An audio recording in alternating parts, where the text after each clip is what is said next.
y'all, welcome back to our channel. So I'm sure you guys have all heard by now that we have been picked up by Wattpad Books and we are publishing Spellbound with them. And we received our first edit letter.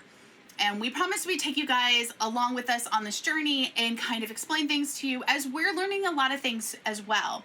So this first letter, which ended up being 17 pages of wall-to-wall info. Not, some bullet points with double spacing. No.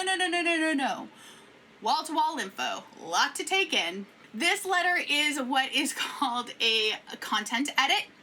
And we're going to walk you through how this all works and give you some insights of some things so you're not shocked, because really, it can feel really discombobulating to have somebody come back with so many things that they think you need to go and change in your story when you thought, didn't I give you a perfect book to publish? And maybe I had some words spelt wrong. Oh, sweetheart, no, that's not how it works at all.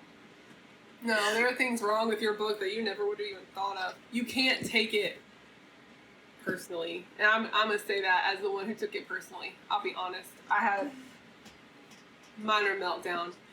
Almost drowned earlier in the day, so it wasn't a great day anyway. But I did have, it was a lot. I missed the part in the conference call where they told us that the edit letters are usually 10 to 15 pages long. I don't remember that. So I was not prepared for something so intense. But after looking through it and reading it together and taking notes on exactly what we want to do to fix these things, it was great. I honestly, really, really glad that we were given such an intense letter from our amazing editor. Yeah. So just to kind of give you some background before we jump into content, let's talk about the four major types of edits that we usually see throughout the publication process.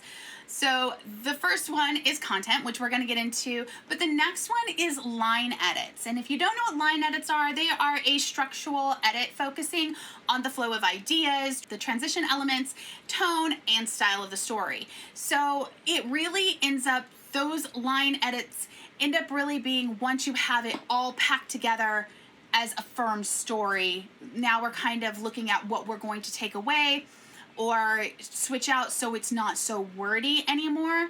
Next is copy editing, which is a word-by-word edit that addresses grammar, usage, and consistency issues.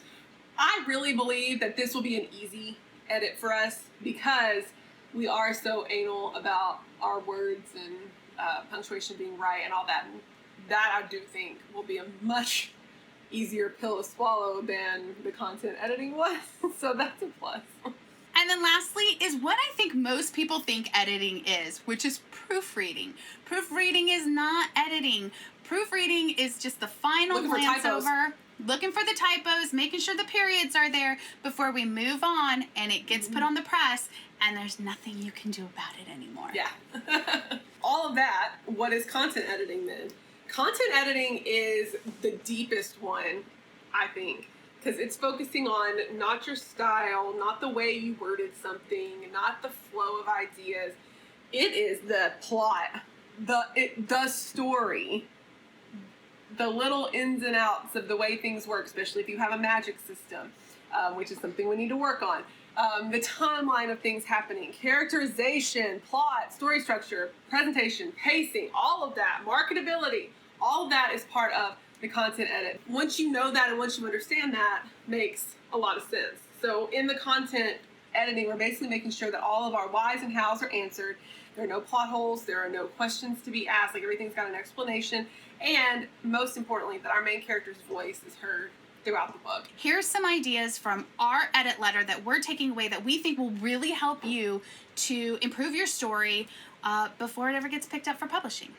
So the first thing that was a complaint was that it felt like our main character, Gemma, was not driving the story, that we were driving Gemma, which kind of sounds like it might not make sense. Because at first you look at that and you go, well, aren't I driving Gemma? I mean, we're the authors. Shouldn't it be us putting her in the situations?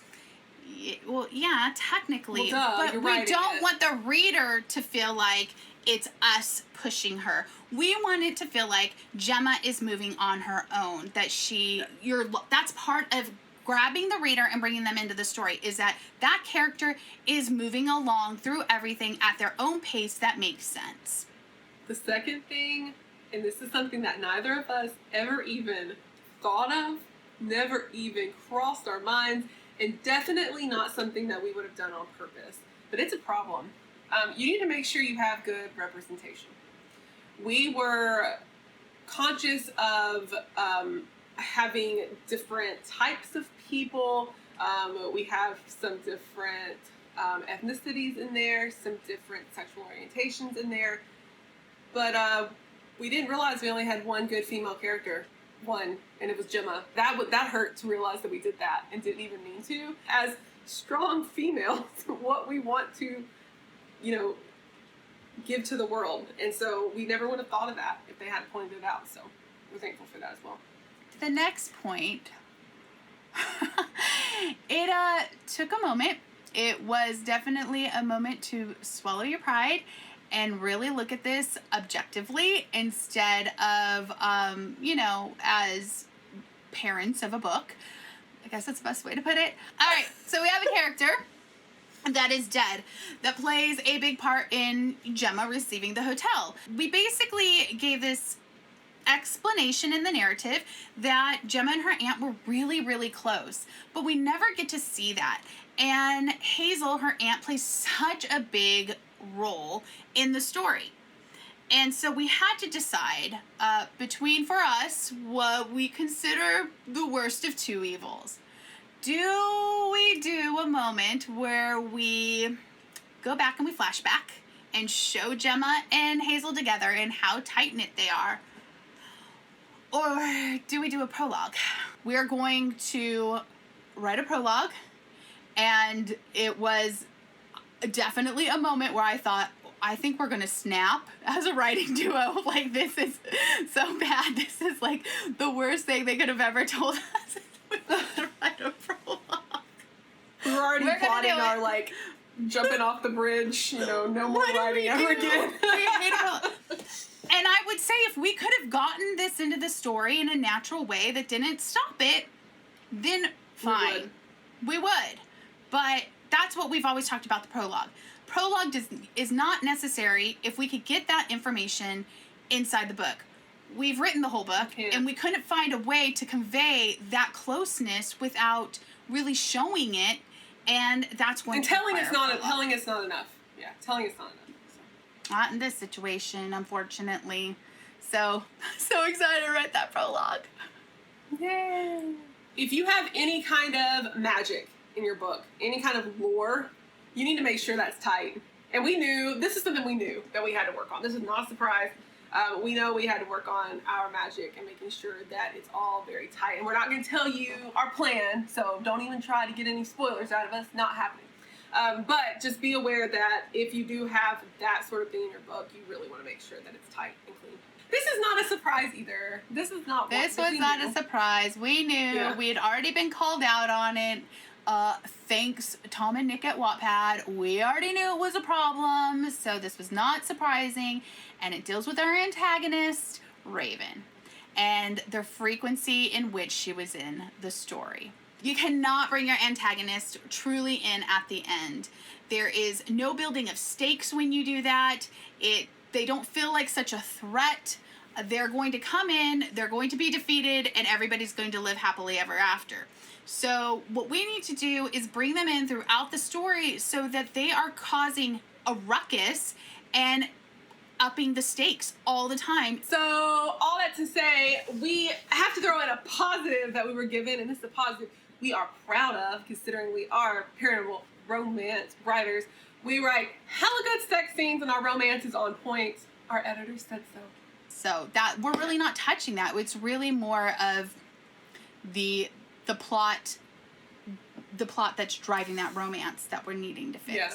So overall, what we learned with this first letter is This is a very different process, going with mass distribution through a bigger publisher.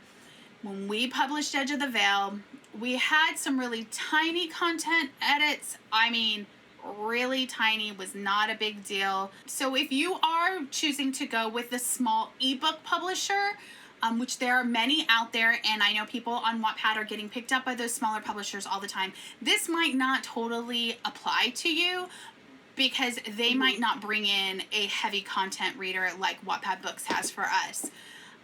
What I do recommend for the sake of your book sales and for the sake of your story is that you do take a moment and really with an objective eye look at your book and look at the content in your book and make sure that it all really is at least making sense. So, biggest lesson of the edit letter, no matter how good you think your story is, it needs a shit ton of work. Your first draft sucks, okay? And you don't need to get offended by your editor telling you that.